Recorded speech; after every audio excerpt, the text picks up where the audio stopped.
Hello, beautiful souls. You're listening to the Angels and Awakening podcast. I'm your host and author, Julie Jancis. Did you know that you can listen to this show everywhere podcasts are found? It's true. Now, I have 3 free gifts just for you. First gift, I give away a new reading each week to a person who's left a 5-star positive review of this show, then submitted it to me using the contact form at theangelmedium.com/contact. I hope I'm calling your number next. Second gift, if you'd like a new daily angel message, join me on Insta at Angel Podcast. Third free gift, if you'd like to know the name of one of your guardian angels so that you can work with them even more closely, go to the homepage of my website, theangelmedium.com, and submit your contact info at the very top. I'll email you back personally with the name of one of your angels. Okay, as we begin the show, I want you to feel the presence of your angels surrounding you. And just know that the loving, positive messages you resonate with today are messages for you from your angels and loved ones on the other side. Hello, beautiful souls. Welcome back to the Angels and Awakening podcast. I'm your host and author, Julie Jancis. And friends, if you're watching on YouTube today, I am showing the book title. We have the fabulous Alua Arthur on the podcast today. She is the author of Briefly Perfectly Human, Making an Authentic Life by getting real about the end. Alua, welcome to the show. Thank you so much for having me, Julie. Oh, I'm so excited. So by the time that this comes out, the book will have launched. And I'm so excited to have you on because you're an end-of-life doula. And there's just so many questions that come up, so many things that I see in my sessions when it comes to this topic. And I've got just so much to ask you about.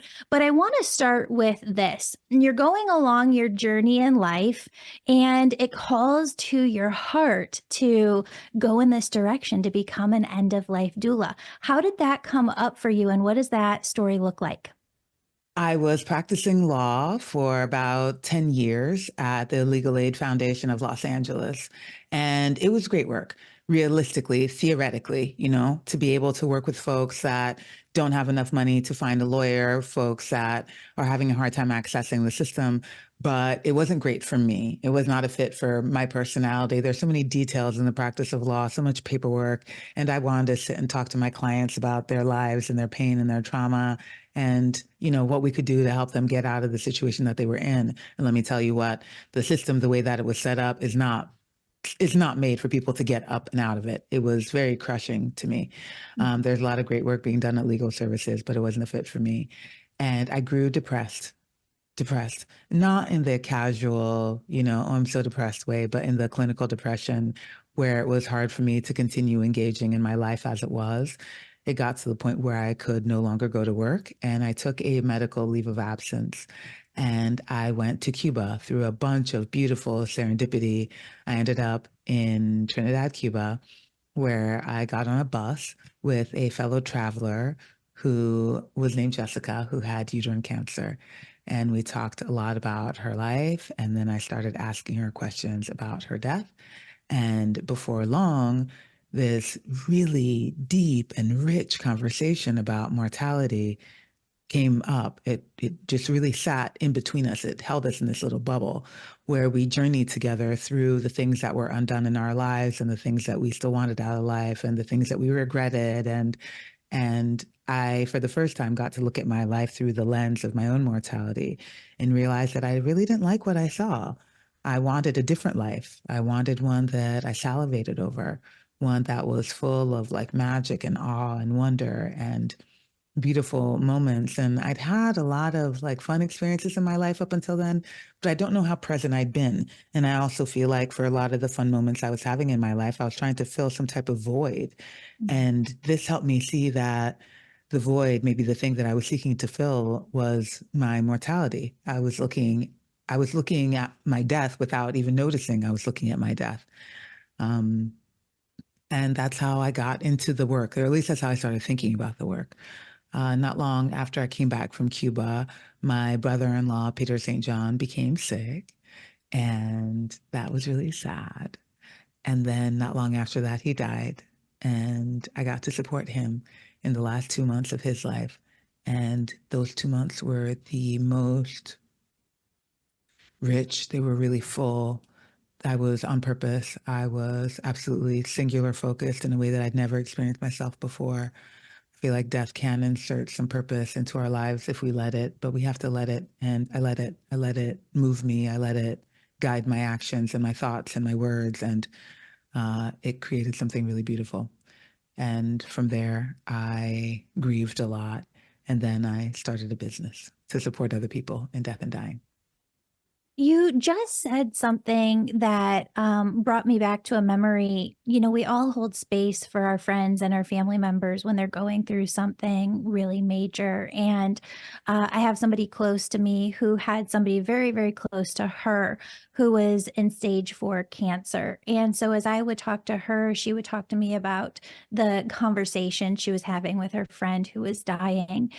And she said something that I'll never forget, where her friend looked at her one day and said, "Everybody keeps telling me I'm gonna get better. Everybody keeps telling me to pray. Everybody keeps telling me to just think positive and miracles can happen." And she said it's one of the most crushing parts of this experience because she said what they don't get is I'm in stage 4 cancer and there aren't things that can be done.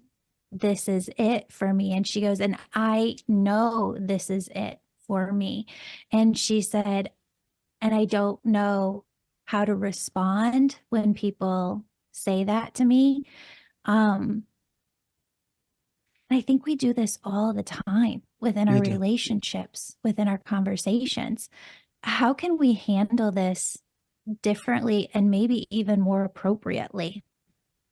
Thank you for sharing that. It's very true how often we do that. I think I have probably done it myself without noticing that I was doing it until I was chatting with Jessica in Cuba on the bus. And she told me a very similar thing that people tell me to have hope and to look at healing. And she's like, but what if I don't heal from this disease? And I thought, that's so true. It feels like existential gaslighting. It's not allowing people the reality that their lives will end one day, maybe as a result of this disease, maybe as a result of another, but one day their lives will end. Why not make space for somebody to be with their mortality? They're not going to live for forever anyway. I wish that what we would do would be to validate the experiences of others, even if we can't understand it. And also, even when it makes us uncomfortable, because I Mm. think part of the reason we don't is because it makes us uncomfortable. Like if you love somebody and they're talking about dying, you don't want to think about them dying at all. And so maybe you're having hope for healing. And so you're saying also you hope for healing. But I don't think that hoping for healing is necessarily at odds with preparing for death. But I think that we also need to make space for people to think about and talk about death and dying. It makes us feel, I think, powerless to be able to not take away the pain of another or to not be able to fix their disease, but there isn't anything we can do about it. We can love them where they are, and that's maybe the most healing thing that we can do. What about the people who say, but Julie, there are miracles, or Alua, there are miracles and miracles can happen? How do we, as spiritual beings, bring hope and love and that openness to other people while at the same time honoring their experience? Both those things are true. I think miracles happen and eventually that person will die. And so if they are in a serious disease process, they can be preparing for death and also be hoping for the miracle. And when the miracle occurs, fantastic. So now they've had an opportunity to prepare for their dying, which will come one day. So nothing is lost at Yeah. all. It's just you're further along in the game. Hooray. A plus, you win. I love it. And something else that you said earlier reminded me, I'm just watching this documentary on Steve Martin, the comedian, on Apple TV. And he talks in there about how he had this dream. And he was really unhappy throughout different parts of his life because his work just was so much. And he had to live out of hotel rooms for so long that he couldn't really have that family that he wanted. And he got to this point in his life where he had this dream. And he said, in this dream, a woman came and took him to this grave, and it was his grave. And he saw it and he looked at her and he knew that he was happy when he passed her. It said that he was happy on the tombstone. And he said, is it still possible for me in at my end of life, or like towards, my older years, to find this happiness and die with happiness? And the woman in the dream looked at him and said, yes, it will take adventure. You need adventure. And you talk about that in your book, and you've experienced that in your life. I've experienced this too. And I think it's such a complex thing to talk about because until you experience it, you don't truly understand it. But that adventure can truly only come by following your intuition, what's in alignment with you, what's calling to you. Can't do everything in this world, but talk about that adventure in your life and the emotions that it brought to you by following it. Overall, I see so much as an adventure. My partner and I yesterday were both starving, and rather than pause to make anything in the fridge, I was like, let's go find some food. He was like, where? I said, I don't know. Let's go on an adventure. And sure enough, we found something delicious. But life feels like an adventure to me. It is. I mean, there is such like magical odds for us to be born that every step that we take, every turn that we make is something that has a big unknown right behind it. All of life is an unknown. I don't know what's going to happen the next second. I don't know tomorrow, the next day, the next years. Anything could happen at any moment in time. That to me is an adventure here in my life, just as much as it is if I'm on some grand adventure trekking through Nepal, you know? It does Yeah. require us to follow our intuition, to listen to that voice inside that says, yes, this is for me, or yes, right now, or no, because that's also a strong telling from the intuition. But every single time I found myself following those little breadcrumbs, it's led to a delicious pot of gold. Yeah. Yeah. I love that.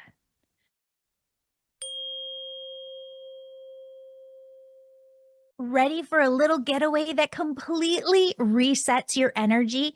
We're hosting a live in-person spiritual retreat called A Whole New You. It's the weekend of October 4th in Oak Brook, Illinois.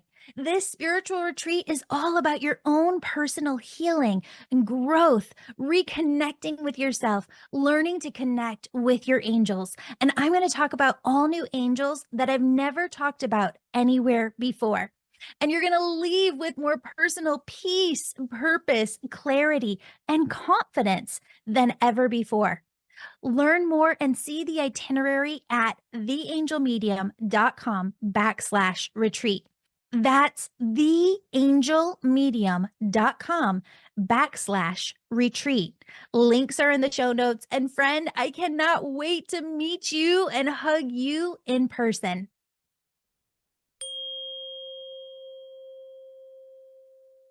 When it comes to being an end of life doula, I had someone once tell me, because I always thought end of life doula, I know exactly what that means. That means that that person helps energetically a person who is transitioning from this life to the other side.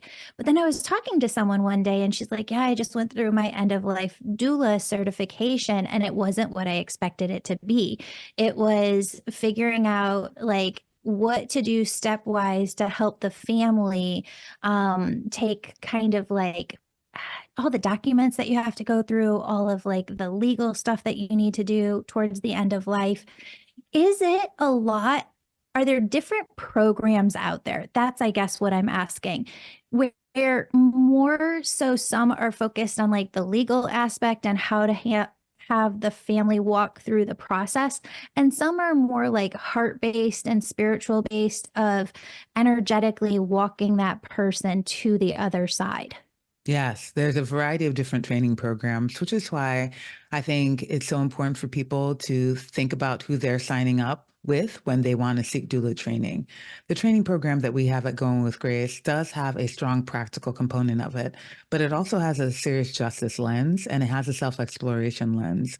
Because I think it's really important for us to get clear on our personal relationships with death so that we don't cloud the space between ourselves and the other while we're supporting them through. There creates when we're doing that, we can also make space for them to have all their explorations around spirit and curiosities there, because then I can just let you be you, do you, and I can support you regardless. Also, I just find it difficult to tell somebody about how to support another through dying because it's such an individualized process, you know? I wish that there was a clear step by step, this is how you doula. But really, you do your own work as much as possible. I think you build your relationship with death, you build your relationship with your life, you get clear for yourself, you learn some knowledge and information, you build a nice community so that you have resources, and then you show up and you allow the human to be exactly who they are. You listen to their needs. You try not to insert yourself into the process, and you give them the grace. Yeah, absolutely. One of the things that I see in my sessions, and I think it's really interesting, I don't know if you found the same, that when you work with thousands of people and then you're like, oh my goodness, 90% of people struggle with this, and 50% of people struggle with this. Um, there's this energy of some people's lives are taken quickly. A lot of people's lives, they get to an older age and they're passing from that old age.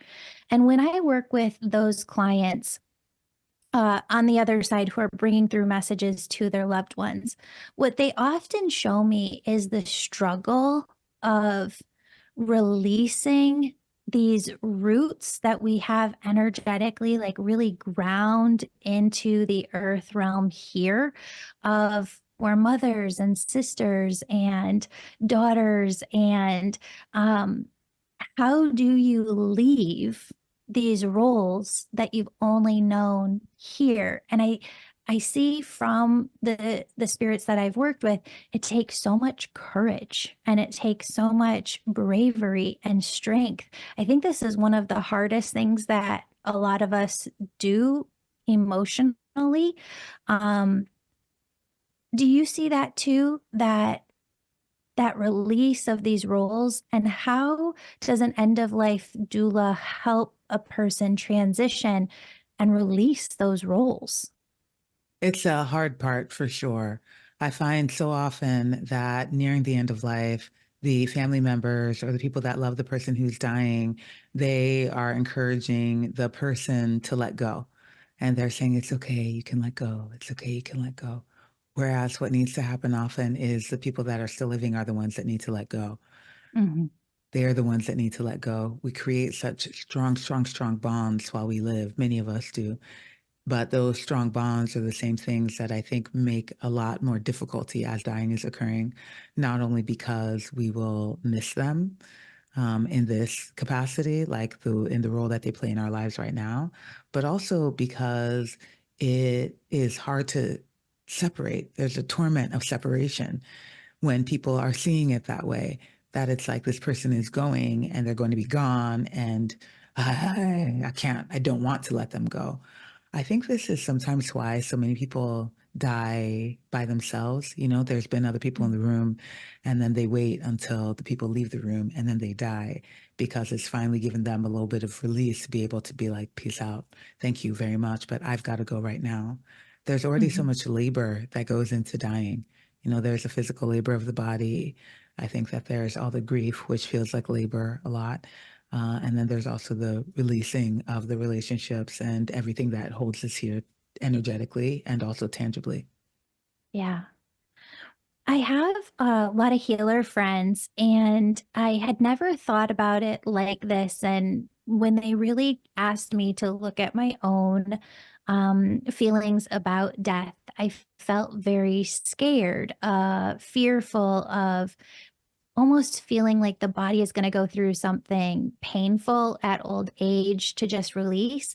And they said no. And one of them walked me through this like visualization process of me being at the end of my life and passing. And it was literally the most peaceful, beautiful experience I had ever seen. And it really took a lot of that fear and fright and scaredness away from the process in general, because I realized it's kind of the ultimate spiritual experience Mm. at the end of life to see encapsulated your entire life here and bridge over to the other side. As I'm like remembering back to this just magnificent experience, it like brings tears to my eyes. It was so beautiful. I can imagine that imagining something like that feels really lovely. We offer a death meditation course at Going with Grace. It's a 9-step one based on the 9 contemplations of dying that allows people to like walk through the process of the body's eventual end. Um, Obviously, I have no idea what the experience actually feels like. And people have a lot of fear around pain. And any pain that people are experiencing in dying is not as a result of dying, but rather as a result of the disease process in the body. And so Mm, any pain that's experienced can be controlled through medication, through like the hospice team and the medical team should be able to handle any pain. So it shouldn't be painful necessarily. I mean, there is a part of getting older that's a little painful. Things hurt a little bit longer than they used to. And like there's this back here somewhere, I can't quite tell where the pain is coming from, but it shoots down my leg sometimes. And I'm like, is that going to go away? Or are we just doing this for the rest of my life? So there's that pain, I think, of getting older in some way that we fear is going to heighten at the end of life. But any pain that we feel should be controlled. My hope is that it's really peaceful. I don't yeah.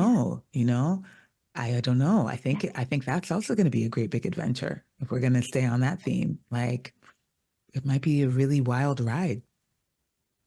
When your clients are at the end of their life, there are so many nurses on TikTok now who talk about being there towards the end of a person's life and that person seeing loved ones coming through, talking even about angels. Have you had that experience of your clients? And how often does that happen with your clients? I had a client a few years back who had dementia, and she'd had dementia for years. By the time I met her, she was still speaking words that made sense, but not together.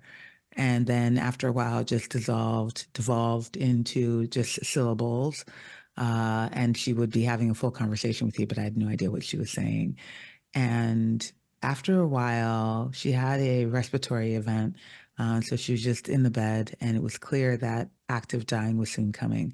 And so she'd started her decline. She was nonverbal at that point, wasn't saying any words at all. One day, her daughter left the room for a while. She went to go run some errands, and it was just me and her in the room. And she sat up, clear as day, and looks into the corner and says, Hubert, Hubert, help me, Hubert. I can't do this. I can't do this without you, Hubert. And then laid back down. When I tell you she hadn't said a sentence in 6, 9 months, she had not spoken a complete sentence. So that was a bunch of sentences together that made sense. And she was talking to somebody. When the daughter came back, I was like, hey, this thing happened. And she was like, what did she say? And I explained. Hubert was her mom's boyfriend when she was a teenager who had died in a motorcycle accident. And Wow. so daughter had never met Hubert because he was dead before she was born, but mom would talk about Hubert sometimes. So she very clearly was talking to Hubert in the corner. Hubert, help me. I don't know how to do this, Hubert. And she was like a little coy and cute with him. You know what I mean? As I Yeah. think you can imagine a teenager flirting with her boyfriend, like, stop it, like that. Like, Hubert, help. I can't do this, Hubert. Very, very clearly. Wow. Have any of them ever talked about angels specifically? I've never heard anybody talk about an angel. Mostly they talk about the people that they knew in life Yeah. that are now dead, who have come to greet them that they're talking to. And how like what do you think that the percentage is on that where you have clients who see loved ones or talk about loved ones who come to greet them? Maybe like 25%, not high. Yeah. Yeah, well, I guess that is high. I think it is 1 in Okay. 4. Yeah. Yeah. That's Yeah. amazing. So your book, Briefly Perfectly Human, how did just the concept of this book come to you and call to you? In the early days of the pandemic, when we were in the Tiger King days, when people were still hoarding toilet paper, and we were all really separate from each other, I missed being with clients and I missed the power of storytelling and the capacity to like share story effortlessly. And I wanted to find ways to carry that forward. And so I started writing stories of clients and started writing my own story in a bid to find ways for us to stay connected. I think that we all end up feeling so alone often in our thoughts around death and the experiences that we have. I certainly felt that way when my brother-in-law was dying. Yet I see in my work that the experiences really are universal. And so I wanted to write about them to show how universal they actually are. My intention was that anybody be able to find themselves in the stories. And my understanding so far is that many people are. They can identify with the struggles of a particular client or my struggles or just their thoughts around death and dying are finally like out so they can say, yeah, me too. And that was the hope. I love it. Give people a taste of the book and maybe tell a couple of stories that you love that kind of share that universality. The book tracks my journey into death care and then highlights some of the major themes from my life with the client stories. I think that shows very clearly how much we are both living and dying at the same time, and how the things that happen to us as humans happen at any point in the life cycle, even in the dying. I share stories of several clients like Ikua, who was really struggling to come to terms with the fact that she was dying and then eventually did and created some really beautiful reckoning for herself. The story of Justina, who was beloved by very, very many people who wanted sweet intimacy in her dying and didn't get that ultimately, and what it taught me about how we die and also my role in death care.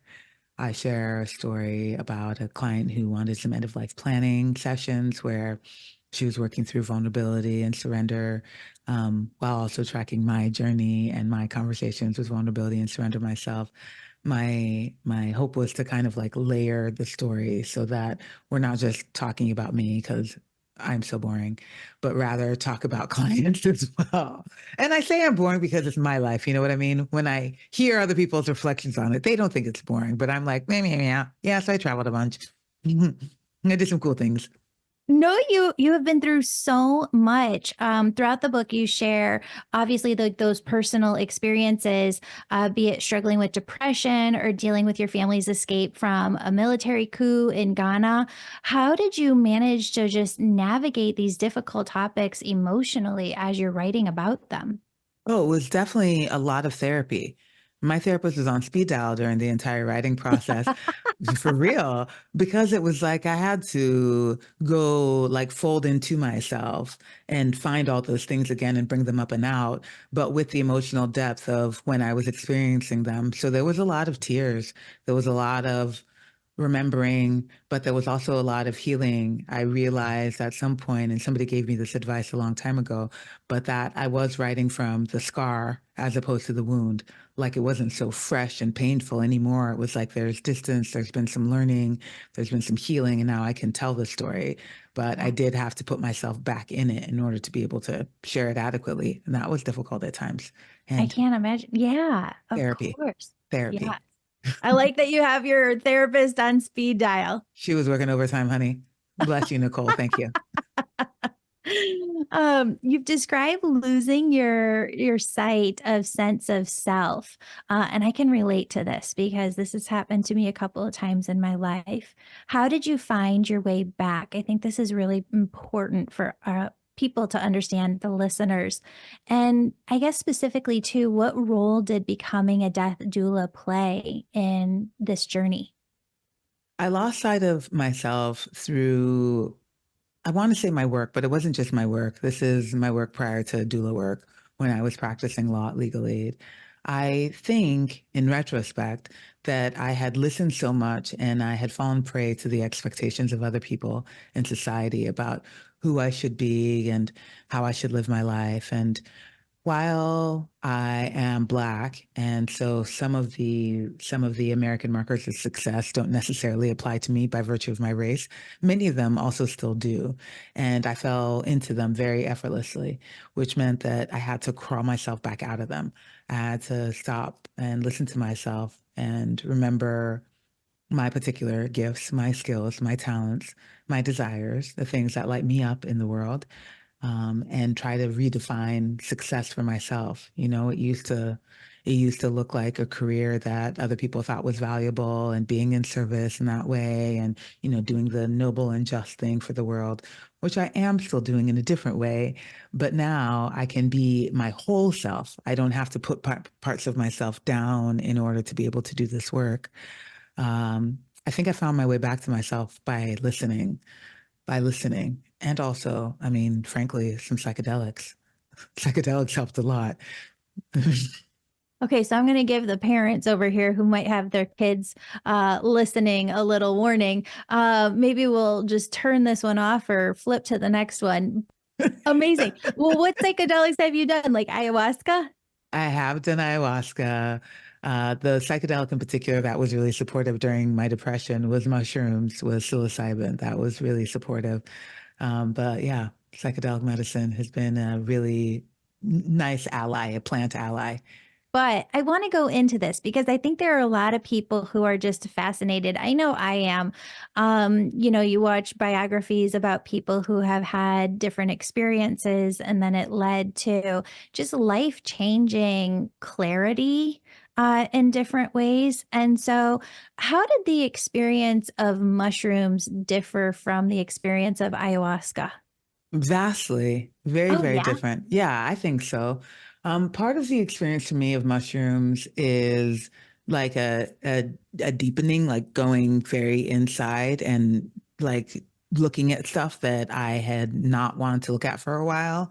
That one experience that I wrote about allowed me to see how sick I actually was because I'd been pushing it away for so long. But the mushrooms cleared all the space out so that I could see who I'd become, and I didn't like it. And so I was like, all right, we got to do something about this. And I also just was able to finally admit that I was sick where I wasn't able to admit it before. Ayahuasca, I only used after I had healed from the depression. And my experiences with ayahuasca mostly went up and out rather than internal. I Mhm. don't quite know how else to put that, but Yeah. ayahuasca allowed me to connect externally. Um, and mushrooms at times have too. They've allowed me to be with the plants and the sun and the wood. But ayahuasca, I think, opens up the aperture much, much, much greater to be able to see like all things in totality. And, like, experience a oneness in that, or do you see yourself in that?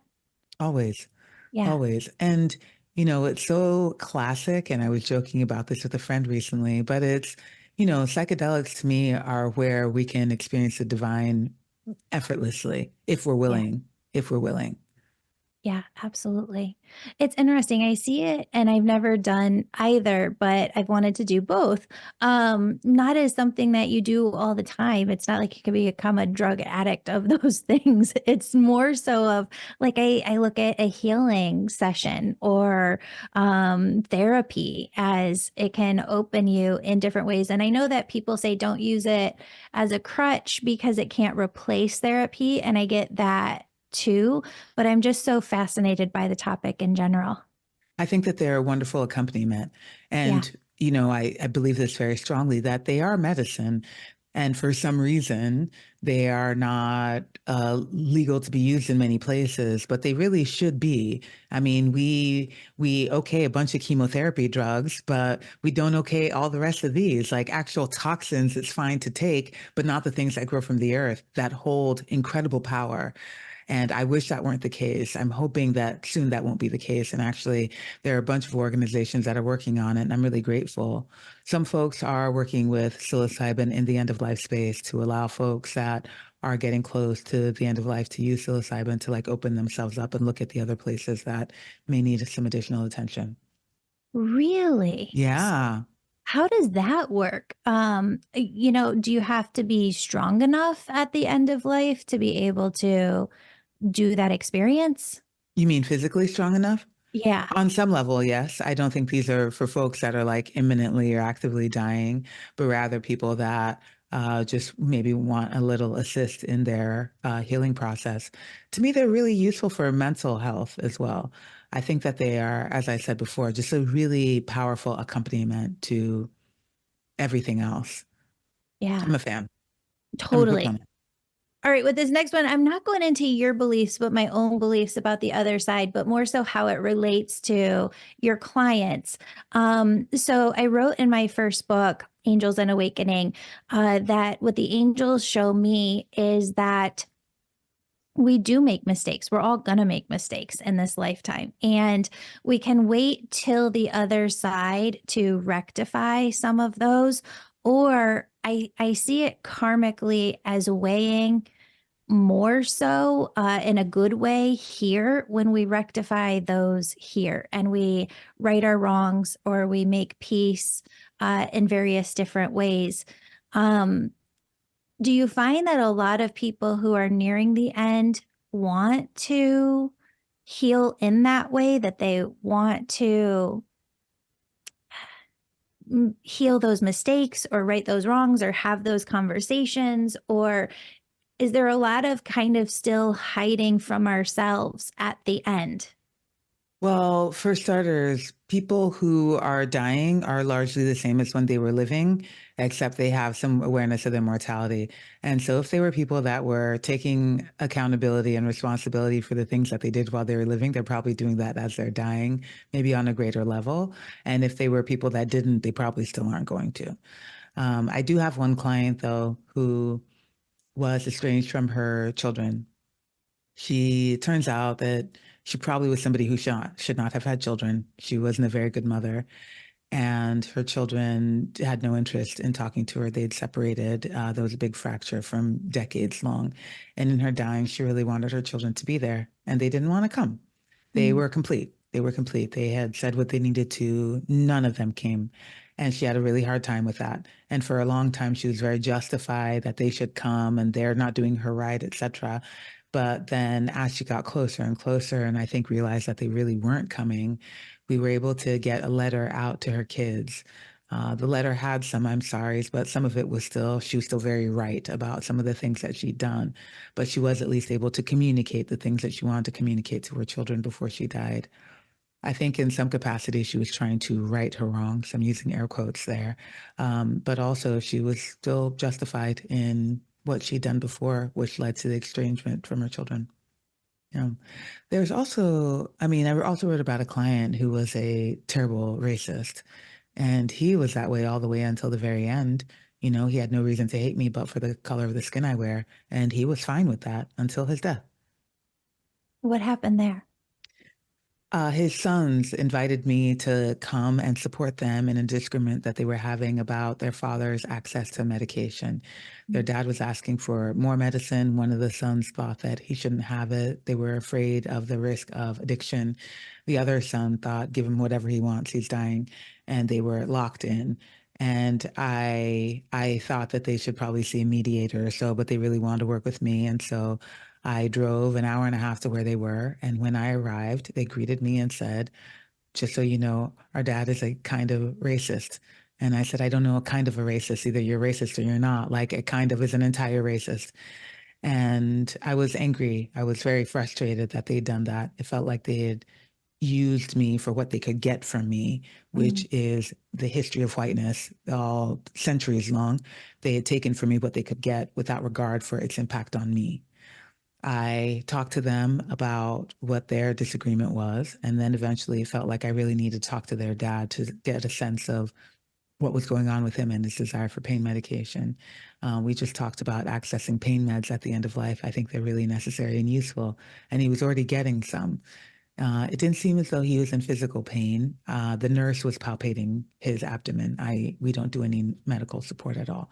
So I had nothing to do with the medical assessment, but rather I was just listening to the language that he used, and it sounded very much like he wanted opiates. He kept asking for opiates, which he didn't ask for medicine. He didn't say, I'm in pain. He said, where are my opiates? And I mean, the guy wants some drugs, give him some drugs. He's dying, you know? So I talked to the kids, but I will tell you that their dad was really nasty to me while I was there. And I will never put myself in a position like that again. But I did it that one time, and I have forgiven myself for doing it. But it was violent to me, not physically, but to my spirit. It was vile. Right. Yeah. I'm so sorry that you experienced that. I was hoping the story turned back around where No, it didn't. no, he was vile the entire time Ah, until he learned that I had talked to his sons, and I said, if he wants medicine, give him the medicine. I was just trying to get out of there, to be honest with you. And yeah. when the sons told him that, then he called me a sweet girl. But Oh, beforehand, he told me to get the fuck out of his house. I'm so, so sorry. Whiteness is a hell of a drug sometimes. Oh, just want to take a moment here and just let spirit come in and guide us to this next place.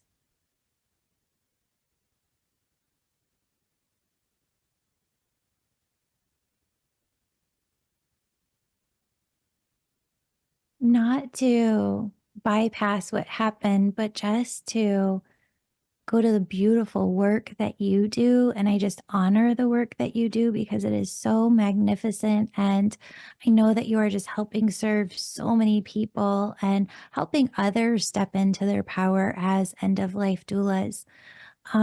What has been your best experience, the yin and the yang? What is the best experience and story that you have from Most of working them with your are clients? most of them are Yeah, really, really good. Most of the stories are great. Even when there is difficulty in working with the client, being able to witness a human in their full humanness is really, really rad. There's a client I wrote about, Miss Bobby. She's the last client in the book, and she made my heart sing. I'd been visiting her for almost a year by the time she eventually died. And I came because her kids, her daughters, weren't able to be physically present with her as much as they would have liked. And so I was hired as a companion in a real sense. But it also became clear that I did a long life review with her as she would tell story after story after story from her life. She was a traveling nurse, a Black woman, but a traveling nurse. And so she had gone to nursing school and gained access to a lot of places where Black people couldn't during that time, during the Jim Crow era.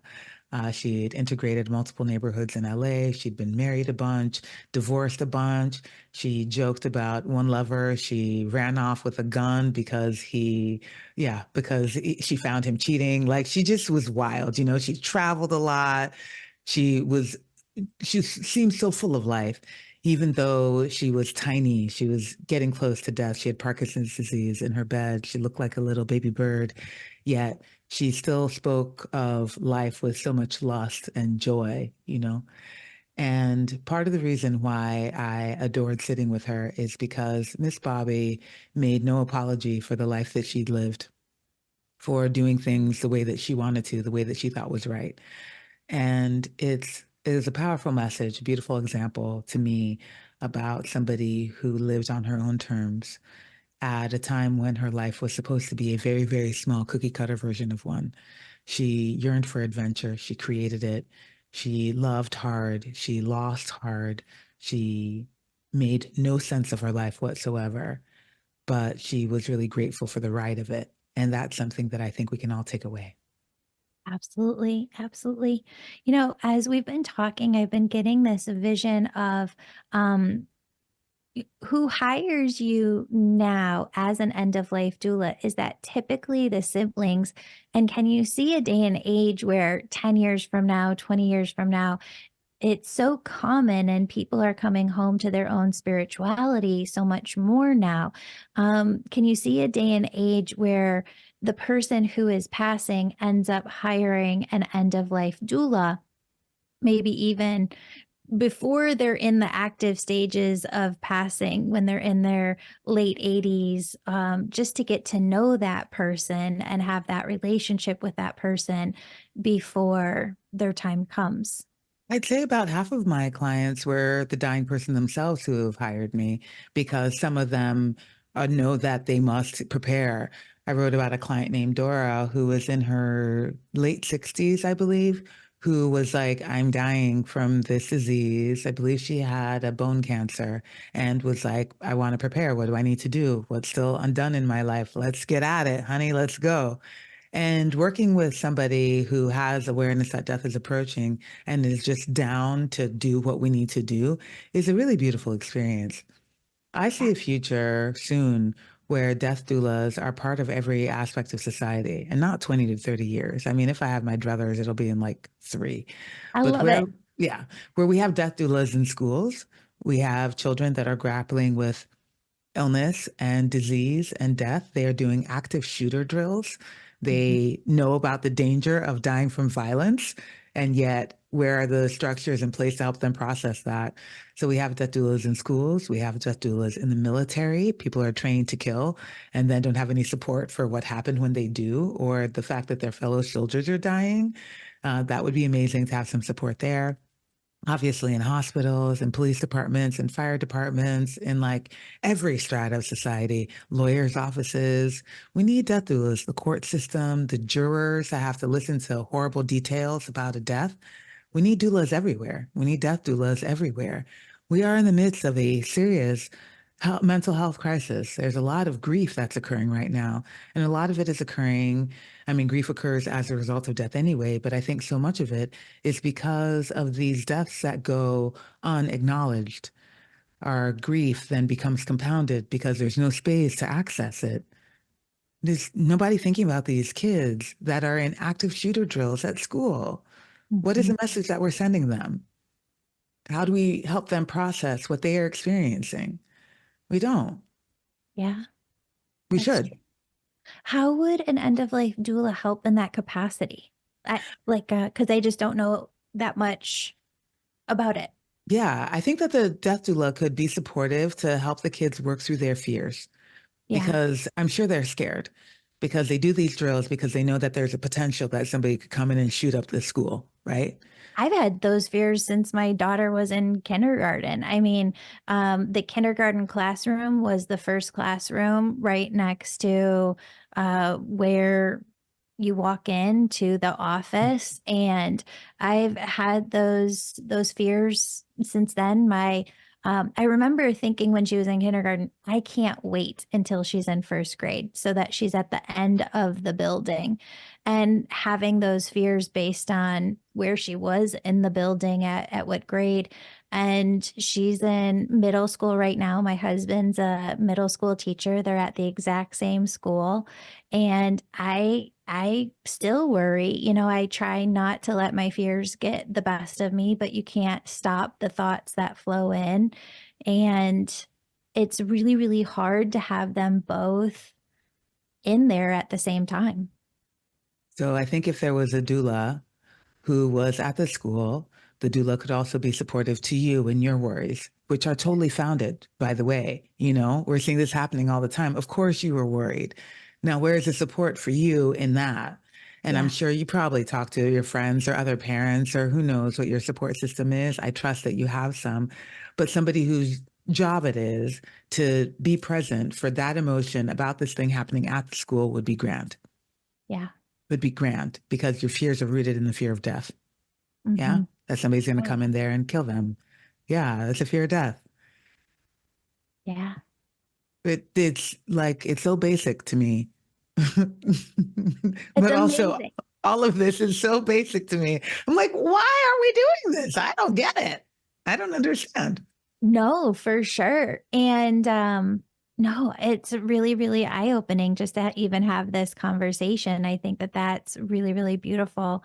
Um, and so needed for these kids who are 14 through 18 at high schools and in colleges, who they just don't have any control over the situation whatsoever, but they're in this environment, and Yeah, it's hard.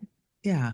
Some of them probably have some anxiety disorders that are popping up that might be tangentially related to that fear of death that are going unexplored, you know? Mhm. And then aside from just active shooter drills and the fear of death that way, then there's also high rates of suicide and parents are dying or grandparents are dying or pets are dying, or we need more access for children, for young people to be able to think about grief and death and loss. And Yeah. school is where they spend so much time anyway. I I got to go to my niece's school a couple days ago, Tuesday, and talk to her ninth grade health class about death doula work and death and dying. It was the sweetest, most wonderful thing. None of them knew that, well, most of them shared about a death that had occurred in their life, and none of them knew about the others' deaths, you know? And so before long, they were talking to each other, and oh my God, I'm so sorry. I didn't realize that happened to you. And my cousin died too, and this is what it felt like. And before they were open with their emotions about it. How wonderful. They could support each other. Yeah. Otherwise, they were struggling in their own silos and alone. Oh, I just felt that as just this bottled up emotion within, and just the talking about it in general releases it so that it's not this pent up pressure within. Absolutely. It was really sweet is the best way I can put it. And then I heard some of their ideas about the afterlife, which are wonderful and fantastical. A few of them talked about funeral ideas that they thought would be really cool.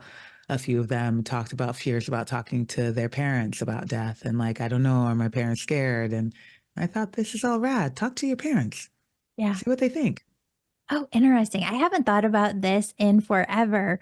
But when I was just out of college, I read something about how back in the day, we used to have funerals at a person's home, not in funeral parlors. And I wrote to my mom and I said, if I ever pass away early, this is what I want to happen. And I want to have it at my house. I don't want to be in a funeral parlor somewhere. I want to be cremated. Do not put me in the earth, or else I will come back and haunt you, even though I don't believe in that. Mm. Um, no, I think that it is something that we all think about, but we pause, or it's too taboo sometimes that we don't feel comfortable enough opening up about it. But the more that you do, it just becomes easier. And I haven't seen this, but I've heard that in different cultures, it's very much integrated as a part of life more than it is here in the U.S. And that must be a beautiful thing that's just bringing so much more ease and comfort to folks. Absolutely. Also, home funerals are absolutely a thing right now in this country as well. They're not as common, but it's the work of the death doula. And there are some home funeral homes that help people have funerals at home if they would like. And I don't know if you're familiar with this, but the term the living room is because the main room, the front room, the parlor is where the dying person was laid out and where we had the funerals. And when the funeral industry came and took that part over, they renamed the front room, the parlor, to the living room Huh. because now you live there, the dying isn't happening there anymore. Wow. That is Yeah. fascinating. I Yeah. love it. Um, Alua, your book, Briefly Perfectly Human, Making an Authentic Life by Getting Real About the End, is available everywhere. Tell us one thing that you just want everybody to know about living. Ooh, that our time here is really brief Hmm. and that your ride as it is absolutely perfect. Hmm. And it is an utter privilege to be able to be with your mortality. And if you have that privilege, use it. Use I it. love that. Yeah. Thank you for being here. Where can everybody find you, your work, your book? We'll put all those links in the show notes below.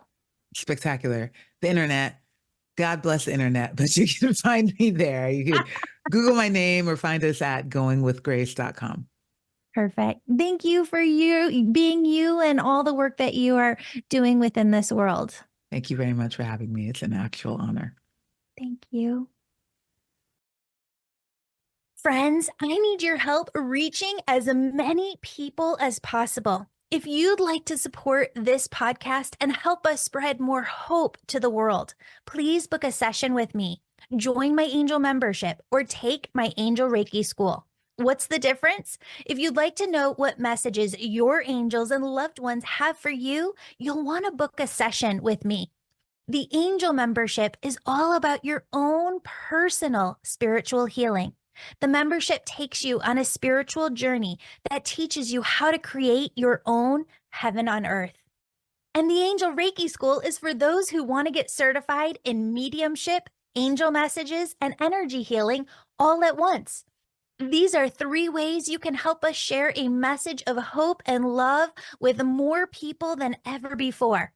Register for one or all 3 at theangelmedium.com. That's theangelmedium.com. Now, let's pray together. As we do, I want you to pray in a way where you feel as though everything you want for yourself and the world has already come true, and you're giving thanks. Why? Because this is the best way to manifest. So let's begin. God, universe, source, thank you. We're so grateful that you've blessed this world with calm and peace for all.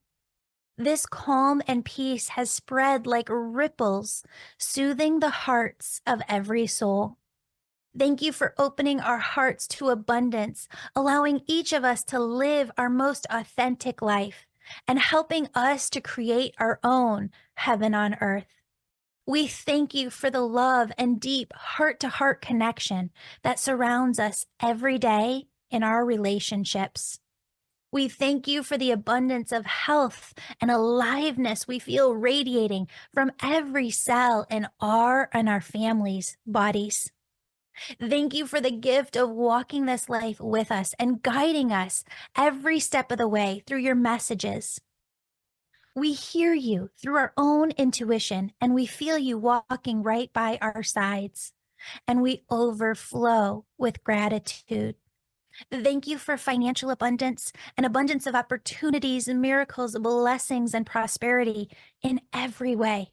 We know that you want us to succeed so that we can show others how you want them to succeed too. Thank you for the boundless love, kindness, empathy, and compassion that binds us all together. Thank you for the laughter, fun, moments of pure delight that fill us every day, especially today. God, universe, source, thank you for blessing us beyond measure and allowing us to use our souls, gifts, talents, skills, and abilities to serve the world. We love you. I love you. And in this we pray. Amen. Friends, we're working on some pretty major things over here. And if you wouldn't mind saying a little prayer that these things come to fruition if they're God's will, we'd so appreciate it. And please add a little prayer in for any specific thing you need right now, too. Have a beautiful, blessed day. And don't forget to submit your contact info at theangelmedium.com if you'd like me to channel the name of one of your angels for you. Sending you peace, bliss, and many blessings.